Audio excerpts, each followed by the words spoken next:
السلام عليكم ورحمة الله وبركاته. أنا أحمد شعبان ودي قناة سيفتي ستيب.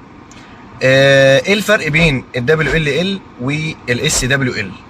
وإيه هو ال DAF؟ وهنفهم كمان يعني إيه ال BSI وال COG. كل ده في حلقة واحدة، يلا بينا. أول حاجة يعني إيه ال WLL؟ WLL اختصار ل Working Load Limit، يعني حد الحمل التشغيلي، وده ببساطة أقصى وزن ينفع ترفعه أو تشيله بالمعدة أو العنصر في أفضل ظروف ممكنة من غير ما يكون في رياح أو اهتزازات أو مفاجآت. يعني كأنك بتقول للمعدة لو كل حاجة ماشية تمام تقدر تشيل وزنها. طيب يعني إيه ال SWL؟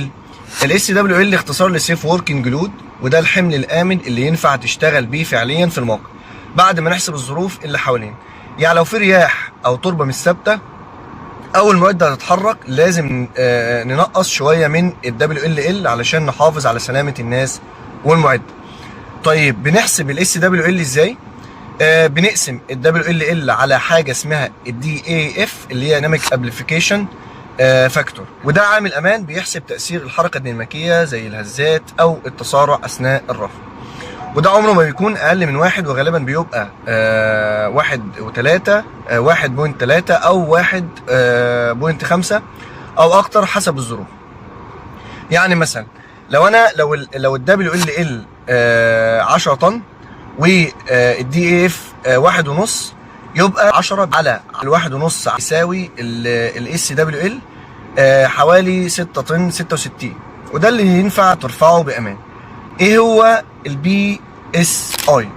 ال BSI اختصار لباونز بير سكوير ايدج، يعني رطل لكل بوصة مربع، وده وحدة قياس الضغط في الرفع، بنستخدمه علشان نعرف الضغط اللي بيحصل على المعدات او على نقطة معينة اثناء التحميل. مثلا الرافعات اللي هي الجسرية بيكون عندها ضغط اعلى، يعني ال BSI اعلى، اما الرافعات المرنه زي المتنقله بيكون عندها ال BSI اقل بسبب مرونته. ال BSI وال DAF بيكملوا بعض لان الاثنين بيقيسوا تاثير الديناميكيه، وكل ما زاد ال BSI او ال DAF لازم تقلل الحموله اللي هترفعها علشان تبقى امان. طيب ايه هو مركز الثقل اللي هو COG اللي هو Center of Gravity؟ وده هو النقطه اللي بيتوازن عندها الحمل. يعني لو انا رفعت الحمل من النقطة دي هيفضل ثابت ومش هيميل ولا هيلف، لكن لو شلته من نقطة غلط الحمل هيبدأ يلف ويتأرجح، وده ممكن يعمل كوارث كبيرة جدا. يبقى لازم تعرف مركز الثقل فين، ووزنه متوزع ازاي، وهل في حاجة تقيلة ناحية اكتر من التانية ولا لا. كل دي عوامل لازم تتحسب علشان الرفع يكون آمن. الخلاصة، اقصى حمل في افضل ظروف اللي هو ال WLL، الحمل الآمن في الظروف الفعلية اللي هو SWL، عامل امان بيحسب تاثير الحركه اللي هو DAF، وحده قياس الضغط اللي هي PSI، مركز ثقل ودي اللي بتحدد منه استقرار الحموله اللي هو COG. دي كانت حلقه النهارده من قناه سيفتي ستيب، حلقه سريعه كده. اتمنى تكونوا فهمتوا الفرق بين ال WLL وال SWL وكل العوامل اللي بتاثر على حسابهم. لو عندكم اي سؤال او محتاجين شرح لحاجه تانية سيبوا لي تعليق تحت، وما تنسوش تعملوا لايك للفيديو وسبسكرايب للقناه علشان توصل لكم الحلقات الجايه.